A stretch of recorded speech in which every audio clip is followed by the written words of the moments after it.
there's still lots of work to do all over the layout. You know, there's certain areas that don't even have ground cover or ballast, but there are areas that are sort of coming along, and I thought it'd be fun to start to add a bit of detail in some of those areas. And so you'll see here that I've added some of those fine details to Essex, Montana. We're kind of right in the middle of, on my layout, what is the siding at Essex. And eventually this will be the site of a pedestrian bridge. So going up that ramp, there will be that iconic pedestrian bridge that crosses over the curve back there. And I'm actually working on that structure as we speak. Well, not literally, but it's upstairs and in progress.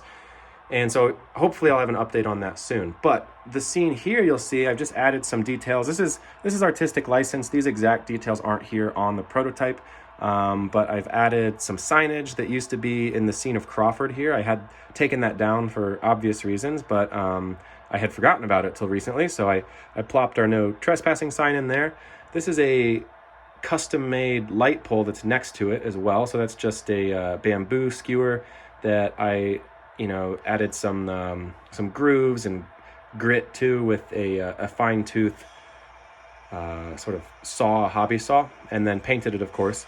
And then I threaded a micro LED into the head there. That head is just made out of foam, believe it or not. So like you get a locomotive, brand new, DCC sound locomotive, and it has the handrail foam in there to protect the handrails from being crushed. And I just cut a square block of that because it was gray, and I guess, if you don't look too closely, it does look like the head of a lamp that would be on a pole. And so I've got that hooked up to a battery pack down here, actually. So if I had a bunch more lights up here, the more permanent solution would be to run a 12-volt DC bus down to a, wall wart at an outlet. And I do have plans for that eventually, but given that this is the only light in the scene right now, this is just a simple flip of the switch to turn this light on. But there are some other cool details to think about. I've got like a meter down here. You can actually see the loose wires from the LED running down to that meter. And then I painted up a whole bunch of Walther's Jersey barriers. I put a few of them here just to protect, the light pole and signage, as well as the gas marker that I've got back there. So that, that giant cigarette, as some people call them, sticking out of the ground is to indicate where the gas line is located, buried beneath the earth.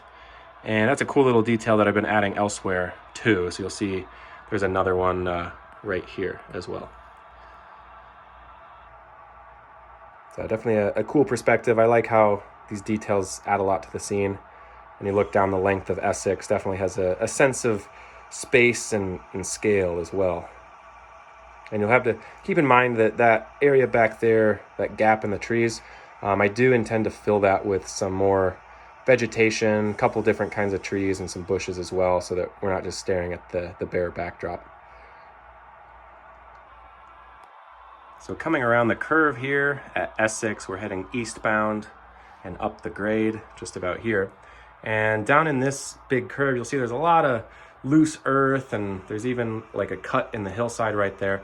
And one detail that I had noticed in looking at photos, as well as some cab ride videos that are posted online, is that there's a couple areas along Marias Pass where they've got some Jersey barriers set up to basically catch any loose debris, detrital rock, fragments of things that would just over time slide down the mountainside. So these aren't big snow sheds or anything that's going to prevent an avalanche or a landslide, but it does prevent, medium-sized rocks and boulders and things like that from rolling out onto the tracks. And so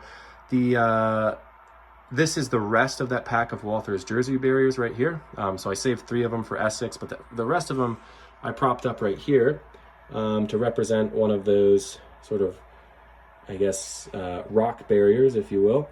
And one detail you'll notice as well, if you look closely, it's kind of hard to see because of the background color is also sort of a grayish light color, but you'll see some poles sticking up out of these. So between each of the Jersey barrier segments, I have a very fine metal painted pole that's sticking up. You can kind of see it better there, closer to the signal. And what those represent are slide detection fence poles. So the actual detection wires would be threaded between these. And then, so if anything larger came down and kind of tried to jump the jersey barriers there, that would trigger the slide detector on the prototype. And so there's at least one spot that is pretty similar to how I have it set up here. So this isn't an exact detail from an exact milepost on the line, but it is just inspired by general details you'll see around. And unlike the slide fence detector that I installed up at Blacktail, this one is not wired. Like, I did not try to thread the cable through. Part of that is that the poles that I used are much finer, and it would be almost impossible to do that. And also it would just be such a pain to try to do that. So for the sake of time, I decided to add this detail without the wires, because it still looks pretty cool in my opinion. And here's a slightly better look at some of the details and weathering I did on these jersey barriers. And I feel like some people will be curious, but these are just spray painted a flat gray color.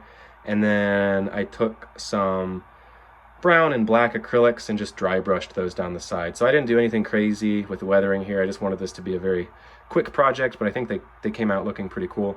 And then for a few sections of these K-rail barriers, or the jersey barriers, you'll see that I painted some areas like a much lighter gray, or even like a white almost, to sort of simulate areas that, you know, got patched or filled in. Who knows, maybe graffiti was covered up, but you'll see some of these barriers that kind of look like that from time to time. Well, that is all I have for this video. So as always, thank you so much for watching. Stay tuned, and I will see you next time.